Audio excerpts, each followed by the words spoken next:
Hi guys, welcome back to the channel. Today we're going to talk about signs of a toxic sibling or family member. Many of us have family members and siblings that sometimes may be a bit unreasonable. But today we're going to talk about how do you know if that family member or sibling has been a bit deceitful, or if that person genuinely don't mean you any good and they're just toxic. Let's get into it.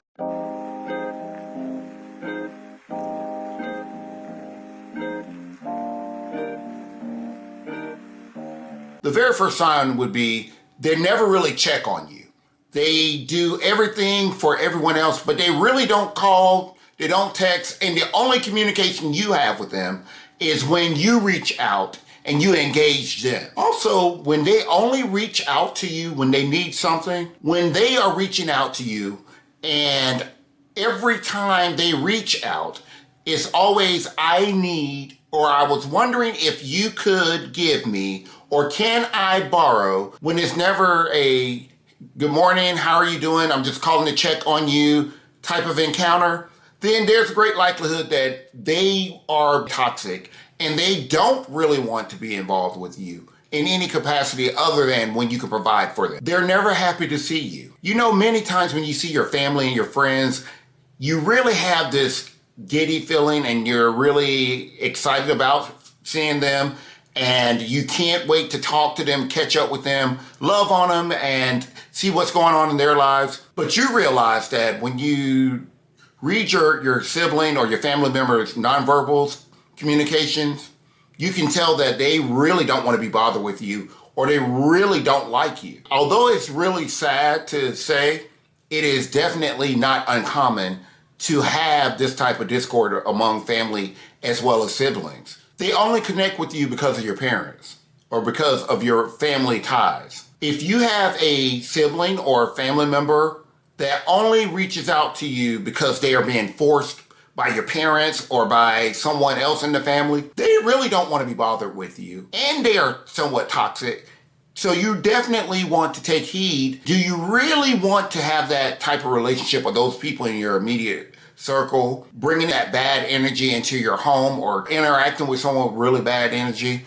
The choice is ultimately yours, but I can tell you they're toxic. They downplay your success. You're excited for everyone when they reach a certain level of success, big or small, but every time you reach a certain level of success, they have nothing but bad things to say, or they don't say anything at all. They just don't celebrate you at all. Well, that's a toxic sibling or family member. When they always think that they're right, and no matter what you tell them, and even if you're a subject matter expert in whatever topic you're talking about, they're never wrong, and they're always right, and you seem to feel like you're always wrong. That is a toxic person. They're unwilling to accept the fact that they may know a lot of things, but they don't know all things.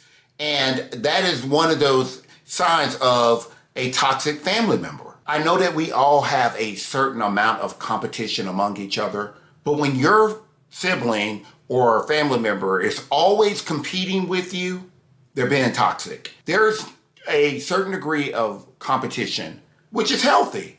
I mean, it keeps us going, it keeps us motivated, but when that becomes an obsession and they're always trying to compete with you, even if they don't have the same resources as you do, but they're doing anything and everything to acquire those resources, you, my friend, have a toxic family member. When you only can handle them in very small doses, that means that their personality is too much, too overwhelming. They're takers and not givers.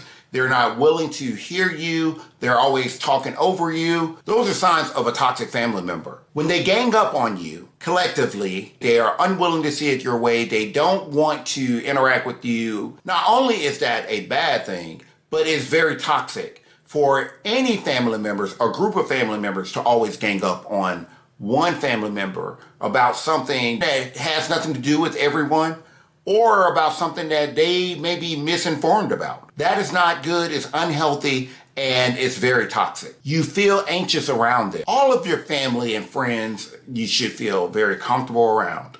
But when your family, your siblings, or your family members are causing you anxiety every time you're around them, then you're uncomfortable around them. And it's very important that you recognize that your comfort and your comfort level is very important. And you shouldn't be anywhere where you're anxious or you're not at peace when interacting with your family member. If you're anxious, that's a toxic family member. And maybe you should remove yourself or practice giving yourself some space in between them. This is just a few ways that you can possibly gain some level of comfort while being around those particular ones that make you feel uneasy. When your family member or sibling is always talking about themselves and they're not trying to get to know you or find out what's going on with you, they're being toxic. They are self-absorbed and they don't want to know about you. And no matter what you try to do, they're not going to have it. They're not having it. But then you have to make a decision. Is that the type of person you want to be around? Although they're family, you can love them from a distance. And many times that creates a healthy boundary. Family members that tell you what you want to hear and not what you need to hear are being toxic in many cases. Maybe it's jealousy, maybe it's envy, whatever it is. When a family member fails to tell you that you're wrong when you're wrong, or they jump on the bandwagon just for a ride, to take you for a ride, it's toxic. Everyone needs a person in their lives or people in their lives that are going to be honest and transparent and let them know when they're wrong and when they're right. But not a person that's going to just tell them what they want to hear. They're being toxic. If your family member don't bring any good to your life, they don't add any value to your life, that's a toxic sibling or a toxic family member. They're adding nothing to your life, but they're probably taking away a whole lot. You have to make a decision and establish a healthy boundary to ensure you're being nurtured the way you would like to, and that they're not taking so much that it negatively impact your life. Now, guys, I've given you several ways to identify toxic siblings and family members. This is in no way all-inclusive, nor does it have to be your story. But I can assure you that if you search within your family circle, you'll find some of these personality traits. You have to establish for yourself what is healthy and what is not. But anytime you feel like you're not respected, you're not heard, you're not taken in consideration or thought of, then there's a problem. I hope that this has been helpful for you. Until next time.